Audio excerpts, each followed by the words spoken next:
বোনেরা যারা আছেন, আপনারা যদি একটা জায়গায় পারফেক্ট হয়ে যান তাইলে ইনশাআল্লাহ আপনাকে জান্নাতে নিতে, জান্নাতে যেতে কেউ ঠেকাইতে পারবে। একটা জায়গা পারফেক্ট হয়ে গেল, সেই জায়গাটা হলো আপনারা স্বামীর প্রতি কৃতজ্ঞ হবেন। স্বামীর প্রতি কৃতজ্ঞ হবেন, তিনি যা দেয় তার উপর সন্তুষ্ট থাকবেন।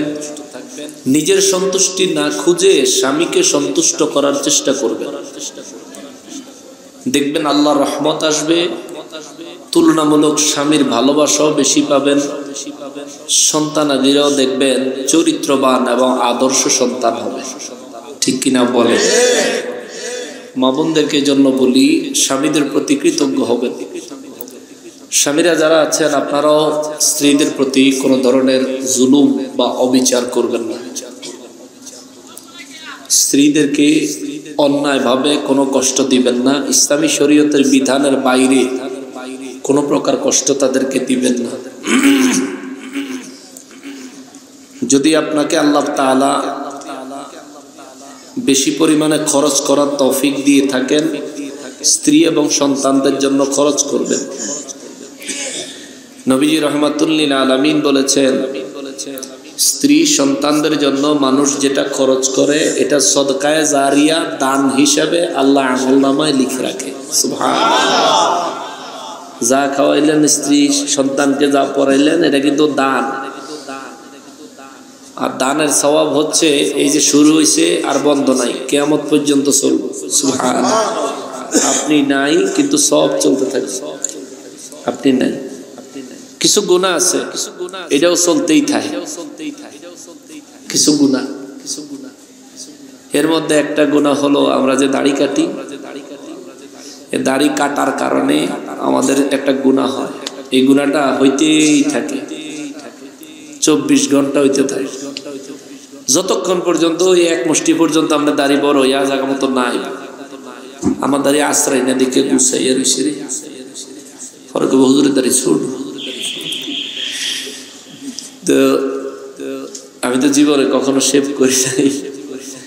ছোটবেলা থেকে একটু ধার্মিক চিন্তা চেতনার ছিলাম। বাবা হাফিজে কোরআন, আলেম মানুষ, আমাকেও মাদ্রাসায় পড়াইছে, আমার ভাই বোনদেরকেও সব মাদ্রাসায় পড়ছে। পরিবারটাই ইসলামিক পরিবার থেকে উঠে আসছে। যারা দাড়ি কাটেন, এই যে কাটলেন, এই গুনাহ হইতেছে, এটা এক মুষ্টি হইলে আবার গিয়ে কদ্দুর থামে। আমরা তো ওই এক আঙ্গুল বাইরে আবার হারাইতে, আবার চলতে থাকে। বিশ্বাস করেন, আবার চলতে থাকে। এটা একটা পাপ, একটা গুনাহ। এই গুনাহগুলো করবেন না।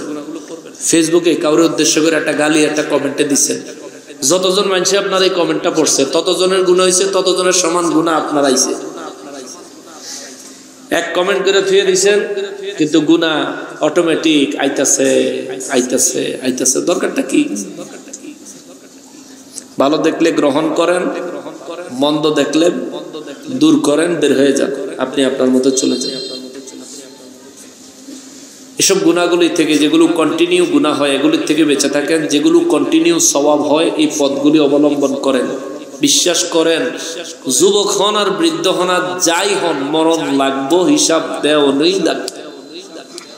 আজকে এত বড় প্যান্ডেলে এই এলাকার সব মানুষ আসে নাই, না আইসা বাড়িতে থাকতে পারছে।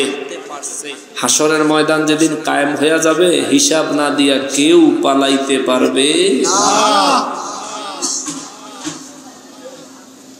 সমান হিসাব দিতেই হবে। অতএব আল্লাহর সামনে দাঁড়ায়া নিজের জীবনের হিসাব দিতে পারেন মতো করে নিজের জীবনটা তৈরি করেন। আল্লাহ যদি বলে, তোমার আমি হায়াত দিছি, দুনিয়াতে দিছি, নিয়ামত দিছি, রিজিক দিছি, তুমি এর দ্বারা তুমি এই আখিরাতে আজকে কি নিয়ে আইছো, কি নিয়ে আইছো কইলে যাতে এইরকম দেখাইতে পারেন, পুরা আছে এরকম যাতে দেখাইতে পারেন, এমন কইরা যায়, কিন্তু এমন লইয়া যায়।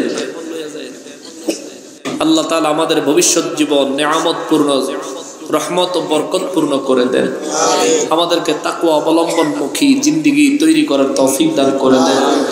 আল্লাহ আমাদের প্রত্যেককে আউলিয়ায়ে কেরামদের মতো তাকওয়াবান হয়ে কামেলে মুকাম্মেল হওয়ার তৌফিক দান করে দেন। আমার মা বোনেরা বাচ্চাদের জন্য দিনে রাতে যে পরিশ্রম করেন তাদের এই পরিশ্রমটাকে আল্লাহ সাদকায়ে জারিয়া হিসেবে কবুল করেন। আমার মা বোনেরা অনেক কষ্ট করে সন্তানদেরকে কোলে পিঠে করে মানুষ করে, আল্লাহ তাআলা ওই মা বোনদের কষ্ট পরিশ্রম সন্তানদের মঙ্গলের জন্য, রহমতের জন্য, সন্তানদের হেদায়েতের পক্ষে আল্লাহ কবুল করেন। আস্তাগফিরুল্লাহ রাব্বি মিন কুল্লি যামবি ওয়া আতুবু ইলাইহি লা হাওলা ওয়ালা কুওয়াতা ইল্লা বিল্লাহিল আলিয়্যিল আযীম।